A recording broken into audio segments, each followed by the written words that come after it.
नमस्कार. दिनांक 9 मार्च. कथेचं शीर्षक आहे काळा बाप रांडेच्या दगड खातो. पुण्याच्या डेव्हिड ससून इस्पितळात काळबुवांना भरती केले होते. पंढरपुरास होते तेव्हा एका मुलास दगड फेकून मारल्याची त्यांच्या विरुद्ध तक्रार होती. चौकशीच्या वेळी त्यांनी नीट उत्तरे दिली नाहीत. एकसारखे काळ बाप रांडेच्या दगड खातो, रगत ओकतो असले काहीतरी असंबद्ध अगम्य बोलत होते. म्हणून ते वेडे असल्याचा निर्णय झाला. पुढे वामनबुवा आणि सदाशिव गोंडे यांनी त्यांना सोडवून आणून पुण्याच्या शुक्रवार पेठेत मोठ्या बडदास्तीने ठेवले. हे काळबुवा महाराजांचे अनुग्रहित शिष्य होते. परमार्थात अत्युच्च पातळीवर पोचलेली व्यक्ती सदैव ब्रह्मानंदात डोलत असते. महाराष्ट्रात अशी असंख्य संत महंताची उदाहरणे आहेत. त्यातील बहुसंख्य संत व्यक्ती सदैव उन्मनी अवस्थेत वावरत होत्या. पलूसचे धोंडीबुवा, माधबा अण्णा धुळगावकर, मिरजेचे अण्णाबुवा, कोल्हापूरचे कुंभार स्वामी म्हणजेच श्रीकृष्ण सरस्वती, कणकवलीचे भालचंद्र महाराज, पुण्याचे जंगली महाराज, शंकर महाराज आणि बाबासाहेब म्हणजे रावसाहेब सहस्त्रबुद्धे अशी कितीतरी उन्मनी अवस्थेत गेलेल्या संत महंतांची उदाहरणे आहेत.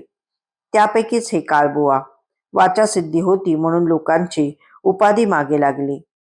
ती टाळण्यासाठी त्यांनी पिशाच्य वृत्ती धारण केली. एका मुलाला दगड मारला म्हणून मुलाच्या बापाने फिर्याद धरली.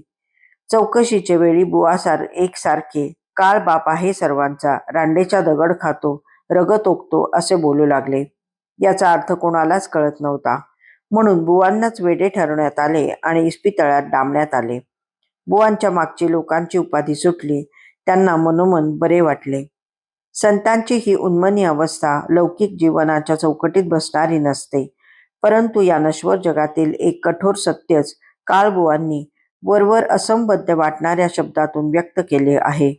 नुसते व्यक्त केले असे नव्हे, तर ते अधोरेखित केले आहे. कसे ते पहा. जे जे म्हणून दृश्य आहे ते ते सर्व काळाच्या अधीन आहे. काळाची सत्ता निरंकुश आहे. तीच सत्ता या नष्ट पावणाऱ्या जगावर चालते. काळ कोणाचाही अपवाद करीत नाही, मुलाहिजा ठेवत नाही.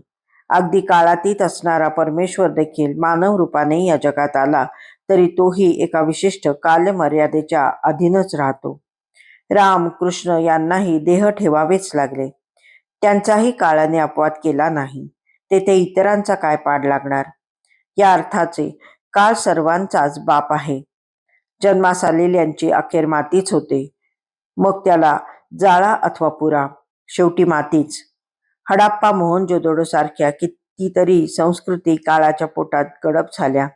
त्यांची दगडमातीच झाली. जन्माला येणारा जीव पुरुषाचे रेत व स्त्रीचे शोणित म्हणून रक्त यातून जन्माला येतो. स्त्रीच्या मासिक स्त्रावातून स्त्री बीजांड तयार होते. पुरुषाचे रेत म्हणजे वीर्य व त्यातील कोट्यावधी शुक्रजंतू हे प्राथमिक स्वरूपातील रक्तरूपच असते.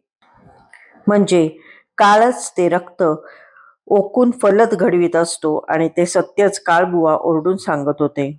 यातून सुटका व्हावी असे वाटत असेल, म्हणजे जन्म आणि मृत्यूच्या त्यांच्या चक्रातून सुटका व्हावी असे वाटत असेल, खऱ्या अर्थाने मोक्ष मुक्ती हवी असेल तर ईश्वराची आराधना करा, हाच त्यांचा संदेश होता.